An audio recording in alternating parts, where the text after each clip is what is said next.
Пайғамбарымыз айтқан таразада ең салмақты сөз Субханаллахи ва бихамдихи субханаллахил азим. Мына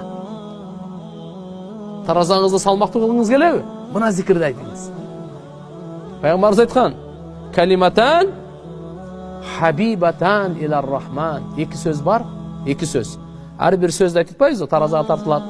Алла разы же наразы болады. Алла разы болған екі сөз бар екен. Алла жақсы көрген, Алла сүйген екі сөз бар дейді. Хабибатан илар рахман. Аллаға сүйкімді екі сөз. Хафифатан алал лисан. Тілге абдан жеңіл. Ал сөзді айтқанға қиыншылығы жоқ, жөнді айта аласыз. Сақилатан фил мизан. Таразада салмақты ор. Қайсы сөздер екен? Субханаллахи ва бихамдихи субханаллахил азим. Айтайлы шығана? Субханаллахи ва бихамдихи субханаллахил азим. Мына ушуну сіз bir жол айтсаңыз, Алла Таалаға bir жолы сүйкімді боласыз, таразаңызға bir тартылады. 10 жол айтсаңыз, Аллаға 10 жолы сүйкімді боласыз, 10 жолы салмақты болады.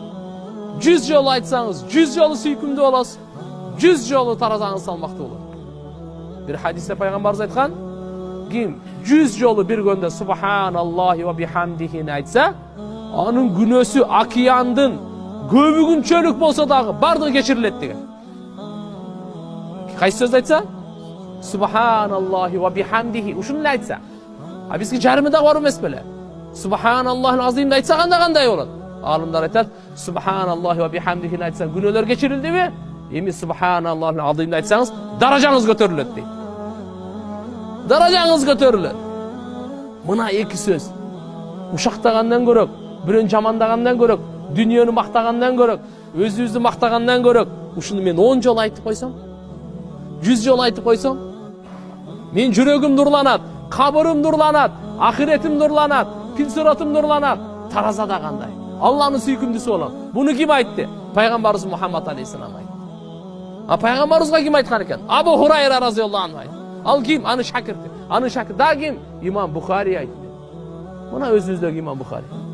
Келіп, мына ке, сіздерге бір өзге жеткіріп отауыз. Жақшылықты бөліш отауыз. Қалп айтпайлы, жалған сөйлебейлі, біріміздің жүрегізді орытпайлы. Сөз маданиятын, тіл маданиятын. Мына ке, Пайғамбар саллаллаху алейхи вассалам не деді? Алла Құранда айтып тұр.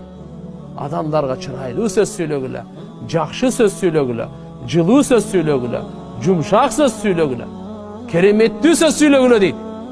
Қаулан карима, кереметті сөз сөйлегілі дейді. Мына адамның көңілі екен де. Адамның көңілі. Ушыға чейін айтты Құранда.